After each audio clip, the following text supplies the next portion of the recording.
Au large du Finistère, là où la mer d'Iroise se heurte au récif de l'île de Sein, subsiste un territoire insulaire soumis aux mêmes lois implacables de l'isolement océanique.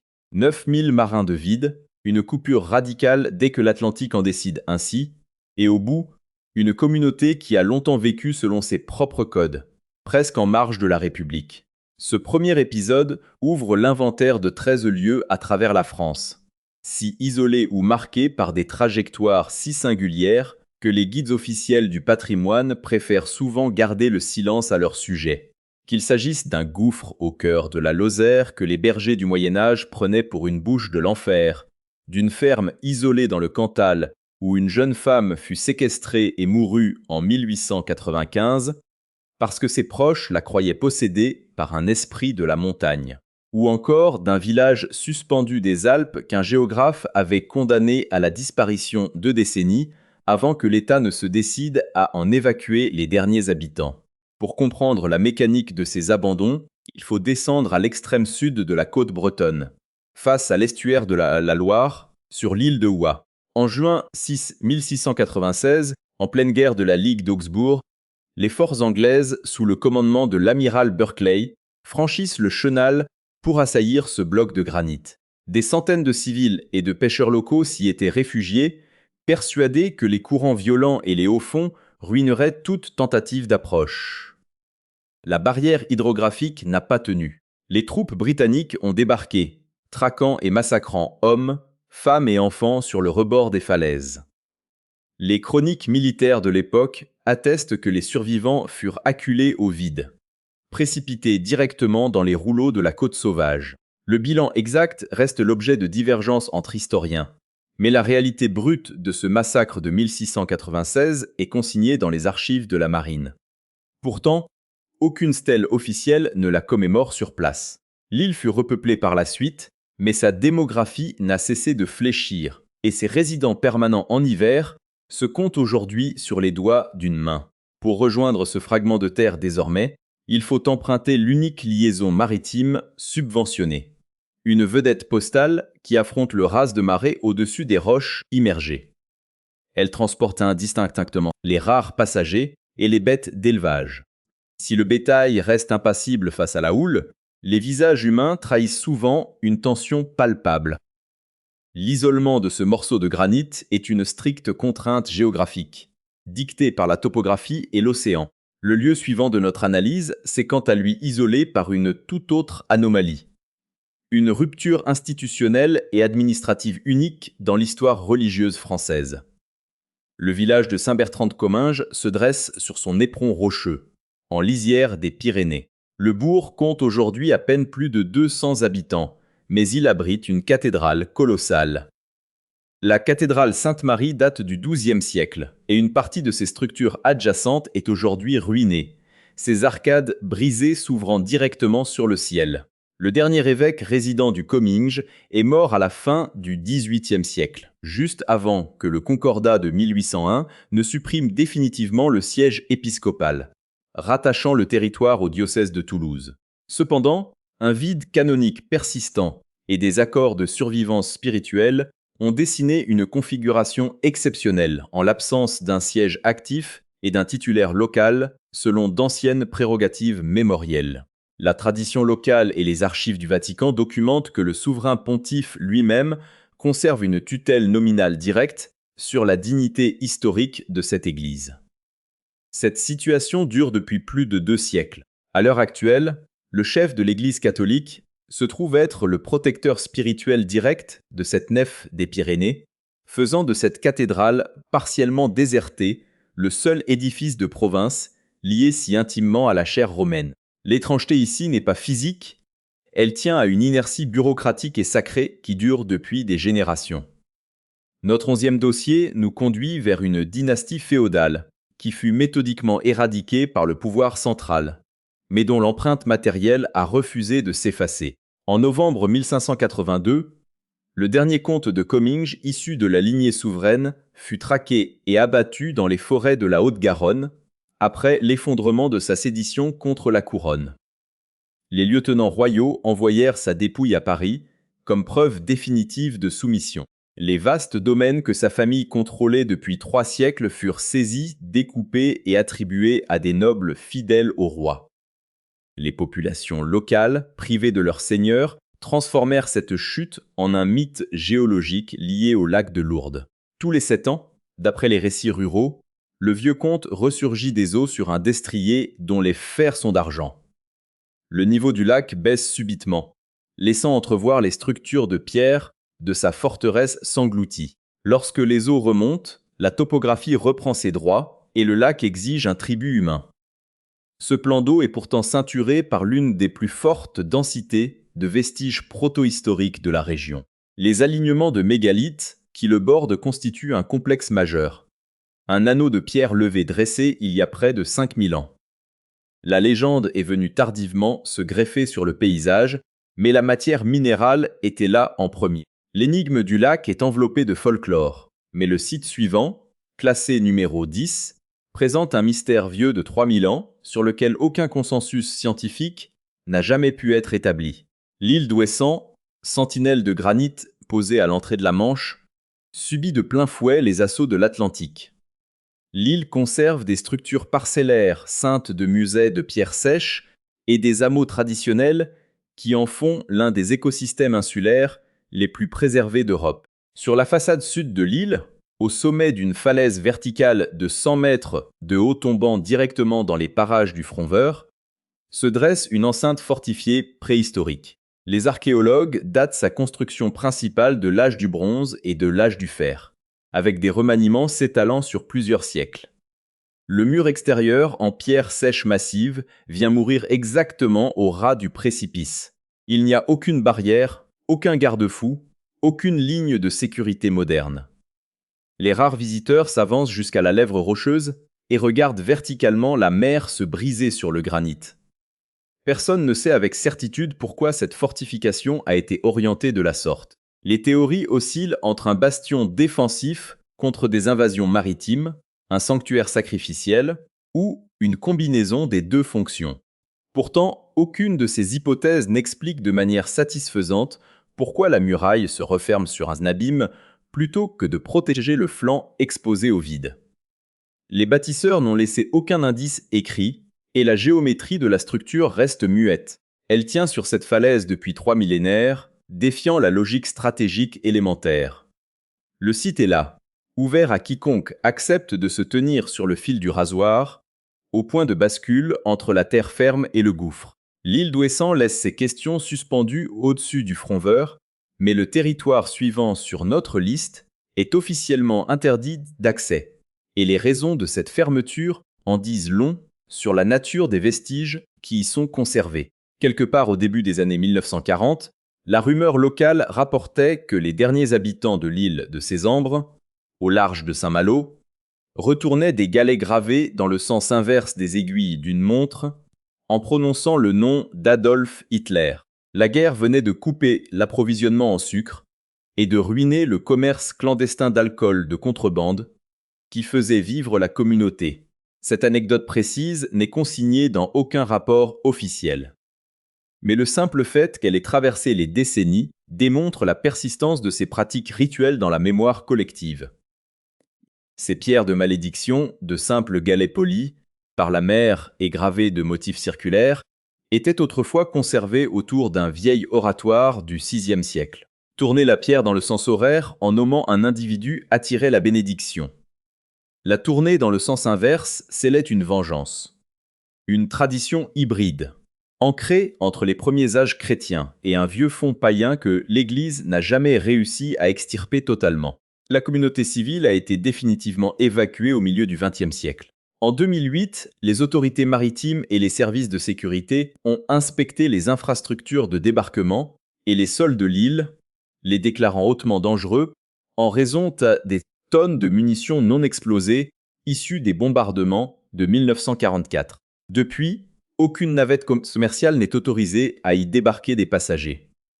Les ruines de l'oratoire subsistent au milieu des barbelés, les pierres rituelles dorment sous la végétation, et il n'existe aucune trajectoire légale pour s'en approcher. Le site numéro 8, quant à lui, n'a jamais été scellé par des arrêtés préfectoraux. car ce qu'il renferme est antérieur à toutes nos normes de sécurité. Les populations locales ont toujours considéré cet endroit comme un passage qui devait impérativement rester béant. À quelques kilomètres de la commune de Carnac, au milieu des landes du Morbihan, près de 60 structures mégalithiques s'étendent sur un périmètre de 500 hectares. Ce complexe, connu sous le nom de tertre de Mannerhoek, était le cœur spirituel et symbolique de la région, associé dans les récits médiévaux à de mythiques figures souveraines. C'est l'un des plus vastes ensembles funéraires non intégralement fouillés d'Europe occidentale. Sous la masse de pierre, accessible par un couloir bas d'à peine 1 mètre de hauteur, s'ouvre une cavité souterraine que les anciens textes bretons nommaient la gueule des ombres. À la veille de la Samin, chaque 31 octobre, la tradition voulait que les puissances de la terre et de la mort franchissent ce seuil. C'était le point précis où la frontière entre le monde des vivants et celui des défunts devenait poreuse. Les historiens des religions placent la genèse de nos rituels de la Toussaint et d'Halloween dans ces célébrations de la Samin, où les vivants s'habillaient de masques pour tromper les entités traversant le miroir cette nuit-là. La cavité existe toujours. Son entrée n'est qu'une fente dissimulée parmi les fougères de la lande. Le calendrier n'a pas bougé, mais l'histoire suivante ne s'embarrasse d'aucune mythologie. Ce qu'elle contient est entièrement documenté, daté et d'une noirceur brute. Au matin du 30 mars 1849, alors que la crise de la pomme de terre et la misère noire frappaient les campagnes de la Creuse, entre 400 et 600 ouvriers agricoles et indigents quittèrent leurs hameaux pour marcher vers le chef-lieu de Guéret. Ils étaient affamés. La crise économique et agricole entrait dans sa 3e année. Le parcours représentait 20 km de pistes boueuses à travers les collines, le long des eaux sombres de la Creuse, jusqu'aux portes d'un grand domaine d'État. Ils marchaient parce que 2 inspecteurs de l'assistance publique avaient accepté d'y tenir une commission exceptionnelle ce matin-là. Cette inspection devait décider qui obtiendrait les rares bons de secours d'urgence. Lorsque la foule exténuée arriva sur les lieux, les fonctionnaires étaient indisponibles. Un rapport de l'époque indique qu'ils prenaient leur déjeuner et refusèrent d'être dérangés. L'audience, lorsqu'elle finit par s'ouvrir, fut expéditive et n'accorda aucune aide à cette masse humaine. Le groupe durent faire les 20 km en sens inverse sous une pluie glaciale. Un nombre indéterminé d'hommes et d'enfants moururent d'épuisement sur le chemin du retour. Les rapports de gendarmerie décrivent des corps retrouvés dans les fossés des routes de crête. Les inspecteurs responsables ne reçurent jamais le moindre blâme, et aucune enquête parlementaire ne fut ordonnée. Les hameaux d'origine de ces marcheurs se sont vidés et n'ont jamais été reconstruits. Une simple croix de granit brut se dresse aujourd'hui au croisement des chemins de la Creuse. C'est l'unique repère visuel dans ce paysage déserté. Les croix de chemin de la Creuse marquent le silence des paysages oubliés. Mais notre numéro 6 nous conduit vers la presqu'île de la Hague. À l'extrémité du Cotentin, un doigt de terre rocheux et isolé sans aucune agglomération d'importance à sa pointe. C'est là que se dresse le manoir de Tourville, reconverti aujourd'hui en un musée local des légendes, ce qui constitue la manière la plus rationnelle dont la mémoire collective a fini par digérer l'événement. La chronique locale, présentée ici sous sa forme légendaire, rapporte qu'au milieu du XVIIe siècle, lors d'une terrible tempête d'équinoxe, un voyageur inconnu frappa à la porte du domaine pour demander l'asile. La famille l'accueillit à sa table, et une partie de cartes s'engagea pour tuer le temps. À un moment donné, une carte glissa sous la table, et le maître de maison, en se baissant pour la ramasser, aperçut un sabot fendu à la place du pied du voyageur. L'étranger s'évapora instantanément à travers le plafond dans un tourbillon de soufre, laissant une brèche béante dans la charpente qu'aucune réparation ultérieure ne parvint à combler. La fille aînée du châtelain, présente ce soir-là, ne se remit jamais de ce qu'elle avait vu. Elle passa le reste de son existence confinée dans une chambre haute du manoir jusqu'à son dernier souffle. La bâtisse fut finalement restructurée en 1871, les propriétaires rasant les anciennes ailes pour rebâtir une demeure moderne qui servit un temps d'institution religieuse, où les ecclésiastiques durent eux-mêmes composer avec les bruits inexpliqués de certaines pièces closes. Cette partie de carte maudite reste pourtant la première chose que l'on vous raconte en arrivant sur la falaise. Si le mystère du Cotentin repose sur une fable, le site numéro 5 est une île bien vivante, où les éléments les plus étranges relèvent de la pure réalité administrative. L'île Dieu se situe au large de la Vendée, exposée aux assauts directs de l'Atlantique, avec une population permanente qui s'accroche aux rochers. Les liaisons maritimes dépendent entièrement de la météo, et lors des tempêtes hivernales, l'île se retrouve coupée du continent pendant plusieurs jours consécutifs. Ce caillou possède une particularité unique. Un maire honoraire dont le rôle dépasse le cadre des institutions républicaines. Ce personnage, choisi par la communauté insulaire, fait office de gardien des traditions et de représentant culturel auprès du continent, assurant le maintien d'un mode d'organisation communautaire très ancien. Pendant des décennies, cette fonction informelle fut occupée par un marin-pêcheur et artisan local qui descendait sur le port saluer chaque arrivée de navire. Aucun autre territoire insulaire français ne possède d'équivalent à cette gouvernance morale. Dans la mythologie marine de cette côte, le vieux fort de l'île, bâti sur des falaises abruptes, était attribué à des figures de géants destructeurs issus des croyances pré-chrétiennes. Le château fortifié se dresse toujours sur les récifs. La communauté maintient ses coutumes, et le vieux chef symbolique continue de veiller sur le port.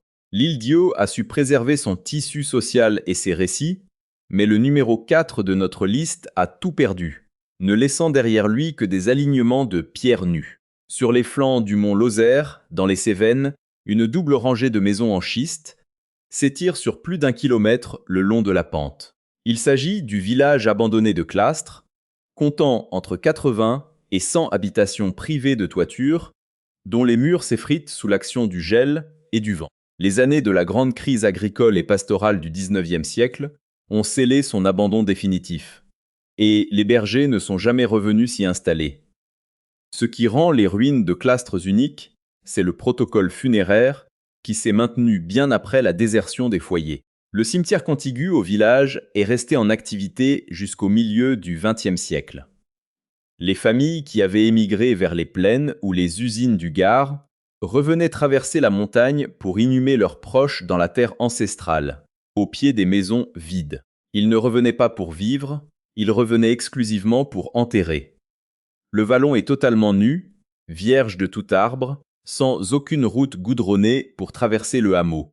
En fin d'après-midi, lorsque la lumière rasante vient de l'ouest, les ombres des façades dessinent une géométrie parfaite sur la montagne, révélant chaque embrasure de porte, chaque cloison intérieure et chaque enclos d'estive. L'ensemble ressemble moins à un champ de ruines qu'au plan de masse d'une cité restée inachevée. Le drame de Clastres ne porte aucun nom de coupable. Ce fut le résultat implacable de la misère rurale, de l'isolement géographique et de l'indifférence des politiques de centralisation. Les ombres portées du mont Lozère témoignent d'une usure lente, mais le numéro 3 de notre enquête a conservé des traces bien plus explicites, gravées dans la pierre calcaire juste derrière le maître-autel. Au milieu du XVIe siècle, un prêtre de la puissante lignée féodale des seigneurs de Comminges célébrait la messe dans la chapelle privée du château de Brando, une forteresse médiévale dressée sur les hauteurs du Cap Corse. Son propre frère fit irruption dans le sanctuaire, dégaina son arme et le poignarda à mort sur les marches de l'autel, alors que la liturgie n'était pas achevée. La pièce fut baptisée la chapelle sanglante, et aucun historien n'a trouvé de qualificatif plus ajusté depuis. Les seigneurs locaux contrôlaient ce territoire insulaire depuis le XIVe siècle, et n'étaient pas réputés pour leur tempérament pacifique.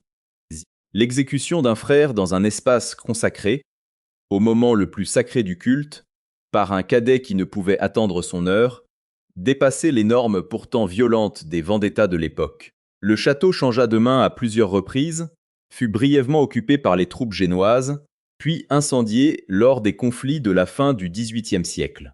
En 1909, lors de travaux de consolidation des maçonneries, des ouvriers des monuments historiques soulevèrent une dalle piégée dans le sol de la chapelle et découvrirent une oubliette profonde, un cachot en forme de puits vertical. À l'intérieur s'entassaient des restes squelettiques humains. Les ouvriers durent évacuer ces ossements à l'aide de 3 charrettes pleines. Au fond de la fosse était scellé un épieu de fer. 3 charrettes pleines n'est-ce pas une mesure scientifique? C'est une image difficile à consigner de sang-froid. La demeure a été rachetée en 1991 par un passionné d'histoire et musicien qui s'efforce depuis de restaurer le donjon et y réside. Les propriétaires successifs ont décrit au fil des ans la présence d'une anomalie persistante dans l'édifice, une masse invisible se déplaçant au ras du sol à travers les pièces, accompagnée d'une odeur tenace de décomposition. Le résident actuel en parle sans aucun goût pour le drame. Et le phénomène est rapporté ici avec la même distance, comme une description, et non comme un fait scientifiquement prouvé. Le château reste une propriété privée ouverte à des visites restreintes, mais la chapelle sanglante demeure accessible. La violence de Brando était celle d'un clan retourné contre lui-même à travers les âges. Le drame numéro 2 s'est déroulé sur une période précise de 10 jours au printemps 1895 et la victime portait un nom civil. Dans la nuit du 15 mars 1895, dans un hameau reculé de la Haute-Vienne, un paysan du nom de Cléry versa de l'huile de lampe sur le corps de sa jeune épouse, Jeanne, avant d'y mettre le feu. Elle avait 26 ans. La jeune femme souffrait d'une grave affection pulmonaire depuis la fin du mois de février. Au cours des 10 jours précédents, son mari et plusieurs membres de sa belle famille lui avaient infligé des rituels d'exorcisme. Persuadé que la véritable Jeanne avait été enlevée par les créatures de la forêt et remplacée par un double maléfique, un esprit changeant laissé là pour les abuser. Les sévices consistaient à lui faire ingurgiter de force des décoctions d'herbes amères, à la suspendre au-dessus des braises de la cheminée en la sommant de répondre à voix haute à cette unique question. « Es-tu Jeanne, mon épouse légitime ?» Devant Dieu, la malheureuse répondit positivement à chaque reprise. Mais cela ne suffit pas à briser leur délire. Son corps calciné fut enterré à la hâte dans une fosse peu profonde en lisière du bois. Le mari fut retrouvé par la suite près d'un dolmen réputé magique, attendant que la véritable Jeanne réapparaisse sur un cheval blanc, conformément aux légendes du Limousin. La gendarmerie découvrit le corps le 22 mars. Le mari fut condamné aux travaux forcés et 9 de ses proches écopèrent de peines de prison pour complicité. L'affaire provoqua un immense malaise dans la France de la Belle Époque et les partisans d'une centralisation jacobine autoritaire utilisèrent ce fait divers pour affirmer que les campagnes bretonnes et limousines étaient indignes de la modernité républicaine. Les voisins décrivirent Jeanne comme une femme d'une indépendance d'esprit inhabituelle pour son époque. Elle possédait sa propre machine à coudre et était jugée très élégante. 2 détails qui suscitaient la médisance dans le village avant sa mort. Elle avait 26 ans. La fosse de terre brute du Limousin scelle le souvenir d'un délire villageois. Mais le numéro 1 de notre inventaire concerne une communauté entière qui s'est éteinte lentement, sans violence, avec la pleine conscience de sa propre fin. L'un de ses membres en a consigné le témoignage écrit. L'île de Saint se dresse à environ 8 km de la pointe du Raz, dans le Finistère, séparé du littoral breton par le redoutable Raz de Seine. Ce passage maritime est balayé par des courants de marée d'une violence extrême et se trouve totalement exposé aux tempêtes de l'Atlantique, rendant les traversées impossibles pendant des semaines entières au cœur de l'hiver. L'île abritait une petite communauté de marins-pêcheurs et d'agriculteurs, ne dépassant jamais quelques centaines d'âmes, qui vivaient en autarcie presque complète. Ce fragment de terre constituait un bastion de la langue bretonne, parlée au quotidien, maintenant la population totalement en marge du monde francophone extérieur. Ce que ce caillou d'à peine 2 km² a produit au début du XXe siècle est totalement disproportionné par rapport à sa taille. 3 de ses habitants prirent la plume pour raconter leur monde. Jean-Marie Lescour écrivit les chroniques de la vie insulaire publiées à la fin des années 1920, traduites plus tard comme l'expression pure de l'homme de l'île. Un autre pêcheur autodidacte consigna ses 20 ans de jeunesse sur le rocher, tandis qu'une mémoire locale dicta ses souvenirs, devenus par la suite des textes de référence, pour comprendre la psychologie des isolés. Ces écrits n'étaient ni des carnets de voyage pour touristes, ni des collectes ethnographiques extérieures. Ils constituaient le registre précis et direct de la vie quotidienne sur un morceau de granit qui se vidait déjà de ses forces vives et se savait condamné. L'écrivain insulaire fermait son ouvrage sur une formule qui reste l'une des phrases les plus citées de la littérature maritime du siècle dernier. Jamais plus on ne reverra des hommes tels que nous fûmes.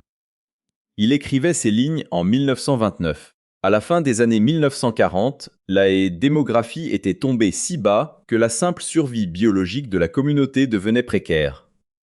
Les jeunes quittaient le rocher depuis des décennies pour les usines du continent. Les urgences médicales ne pouvaient plus être gérées sur place. Et en janvier 1947, un jeune homme mourut d'une simple appendicite au milieu d'une tempête qui dura 3 semaines, interdisant à tout bateau de sauvetage d'approcher ou de rompre l'isolement. Les appels de détresse avaient pourtant été lancés par radio, mais les secours ne purent jamais forcer le passage. En novembre 1953, constatant l'impossibilité de maintenir des services publics décents, les autorités administratives décidèrent de transférer les derniers habitants permanents vers des logements construits à la hâte sur le continent, près de Douarnenez. Le noyau historique de l'île est resté inhabité depuis cette date. Les maisons de pierre sèche subsistent sur l'alignement de la Grève, sans toiture, tournées vers l'ouest et les tempêtes de la mer d'Iroise. Les anciens de l'île avaient une expression bien à eux pour désigner l'horizon qu'ils fixaient chaque jour depuis leurs fenêtres. Ils l'appelaient la paroisse d'en face, l'Amérique. Pour eux, c'était une réalité géographique et physique, nullement de la poésie. Le chroniqueur de l'île avait prédit la disparition des siens bien avant l'évacuation officielle, bien avant que l'administration ne s'en mêle et que la dernière barque ne quitte définitivement le quai. Il ne faisait que décrire ce qu'il voyait déjà venir sous ses yeux. C'est cela, et rien d'autre, qui demeure aujourd'hui gravé dans le silence de ces 13 lieux oubliés.